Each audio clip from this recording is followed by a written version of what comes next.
Per Inside EVs, Ford is changing its plans for the Oakville, Canada plant. Instead of making electric vehicles, the facility will now assemble F-Series Super Duty trucks. This shift will add 1,800 jobs, 400 more than originally planned for the electric SUV production. Ford's three-row electric SUV, once called a personalized bullet train by CEO Jim Farley, will not be made in Oakville. Its new production location is yet to be confirmed.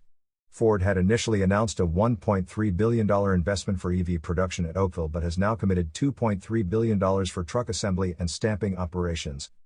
Ford's electric vehicle sales surged by 61% in the second quarter of 2024. However, the company is uncertain if this demand will continue without incentives and pending election outcomes.